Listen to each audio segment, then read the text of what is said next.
آیت اللہ سستانی کی میں بریف بایوگرافی کتنی 2-4 منٹ 5 منٹ ہیں 5 منٹ 5 منٹ آیت اللہ سستانی پہ بول سکتا ہوں.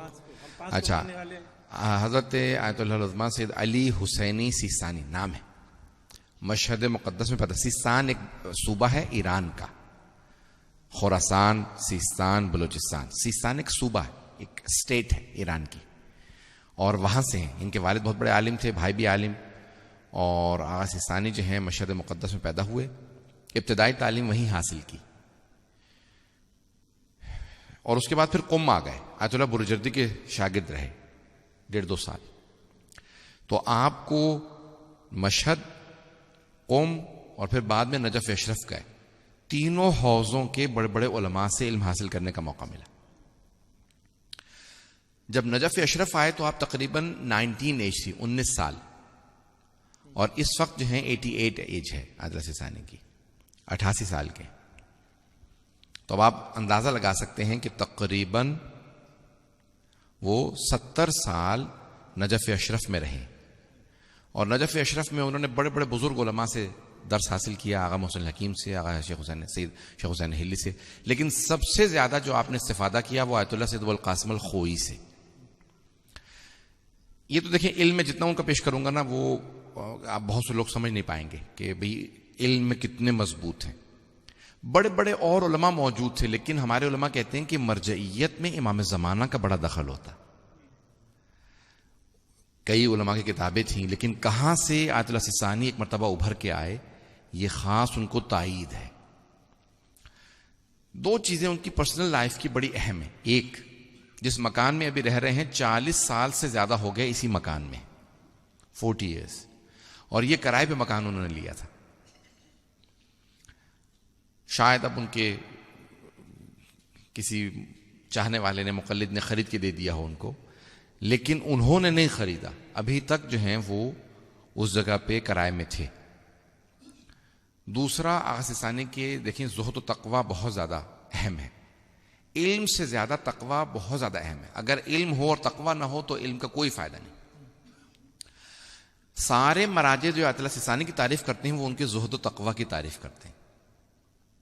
اگر آپ ان کے جائیں تو ہمیشہ زمین پہ بیٹھتے تھے, اور ابھی جب کرسی بھی لیتے ہیں تو پلاسٹک کی کرسیاں ہیں, اور بڑے بڑے علماء کہتے ہیں کہ وہ پیسہ اپنے اوپر خرچ نہیں کرتے. سب سے اہم ان کی ذاتی زندگی کی یہ اہمیت ہے. کسی نے ان سے کہا کہ آغا یہ اس وقت نجف کے حالات خراب ہیں, جب صدام کا زمانہ تھا, تو کہا کہ ہمارے گھر میں وہ چیز نہ ہو جو باقی نجف کے لوگوں کے گھر میں نہیں ہے. ایسا نہ ہو کہ ہم روز قیامت ہمیں جواب دینا پڑے. اپنی بیوی سے کہا کہ ہم گھر میں وہ چیز رکھیں جو آج لوگوں کے پاس نہیں ہے. کوئی ایسی چیز نہ رکھو. کسی کھانے سے متعلق ہے کہ ان کو کھانا پسند آیا, کسی نے گھر میں بھیجا ان کے, تو کہا کہ نہیں, یہ میں نہیں استعمال کرنا چاہتا. صبح اٹھ کے کہتے ہیں کہ میں تمام کے تمام شیعوں کے لیے پہلے دعا مانگتا ہوں, پروردگارا تو نے آج یہ ذمہ داری مجھے دی ہے, میں سب کے لیے دعا مانگتا ہوں. تو ایک لیڈر کی کوالٹیز ہونی چاہیے, اور ان میں سب سے بڑی کوالٹی ہوتی ہے زہد و تقوی. اور آیت اللہ سستانی کے لیے کہتے ہیں کہ عالمیت اپنی جگہ پہ, اتقا ہونا اپنی جگہ پہ, لیکن اورا یعنی سب سے زیادہ جو ان کے اندر ہے وہ ورع, تقوی اور زہد, وہ سب سے زیادہ. لباس اگر آپ ان کا دیکھیں سادہ, اور یہ سب سے بڑی علامت ہے کہ اتنا خمس ان کے نام پہ millions and millions of dollar دنیا میں جمع ہوتا ہے. ایران میں, عراق میں, پاکستان میں, ہندوستان میں, یورپ میں, مڈل ایسٹ میں, افریقہ میں, کہیں چلے جائیں ہر جگہ ان کے مقلدین ملیں گے, خمس نکالتے ہیں. لیکن وہ اپنی ذاتی زندگی کے اندر اگر آپ دیکھیں تو بہت سادگی ہے. ایک کوالٹی جو مجھے ان کی بہت زیادہ پسند ہے, کسی موضوع پہ جا کے آپ ان سے بحث کر لیں, وہ اس موضوع پہ بہت زیادہ گرپ ہوتی ہے ان کی, بہت مضبوط ہوتی. ایک صاحب جو ہیں وہ ان سے بحث کر رہے تھے جنگ سے متعلق, تو آغا سستانی نے 10 منٹ ان کے ساتھ بحث کی, تو کہنے لگا کہ مجھے لگ رہا ہے کہ یہ جو بات کر رہے ہیں نا سیکنڈ ورلڈ وار, یہ ساری کی ساری انہوں نے کتابیں ان لوگوں کو لکھ کے دی ہیں. وہ اپنے طور پہ لندن سے ہمارے ساتھ گئے ہوئے تھے, بہت اپنے آپ کو قابل سمجھتے تھے. تو 10 منٹ بحث کی بات کہنے لگے کہ مجھے لگتا ہے کہ آیت اللہ سستانی نے یہ ساری کتابیں لکھی ہیں سیکنڈ ورلڈ وار پہ. تو ایک کسی موضوع پہ آپ ان کو, لندن جب علاج کے لیے آئے تھے, 5 منٹ ہونے والے, میں ایک آخری بات پیش کر رہا ہوں. لندن جب علاج کے لیے آیا آیت اللہ سستانی, تو اپنے وکیل سے, داماد سے کہا کہ میں اگر مطالعہ نہ کروں تو میں سو نہیں سکتا, اگر نہیں پڑھتا تو میں سو نہیں سکتا. تو یہاں میرے پاس ہاسپٹل میں کتاب نہیں ہے, تو کچھ کتابیں لا دو تاکہ میں پڑھ لوں.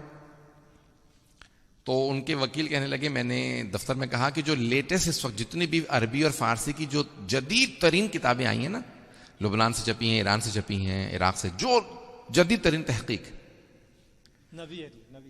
جو سب سے لیٹسٹ جو آپ کی ریسرچ ساری چھپی ہیں کتاب، جتنی بھی عرب اور ایرانی علماء کی عربی اور فارسی کتابیں، وہ سب لے لو. تو کہنے لگے 50-60 کتابیں میں ان کے پاس لے گیا. یہ خوش ہو کے کہ بھی یہ ساری کی ساری نئی کتابیں آئی ہیں، تو آغا نے نہیں پڑھی ہوں گی، 1-2 سال میں چھپی ہیں. کہ جب میں شام کو گیا تو انہوں نے 80% کتابیں الگ کر کے کہنے لگے یہ میں نے پڑھ رکھی ہیں پہلے سے.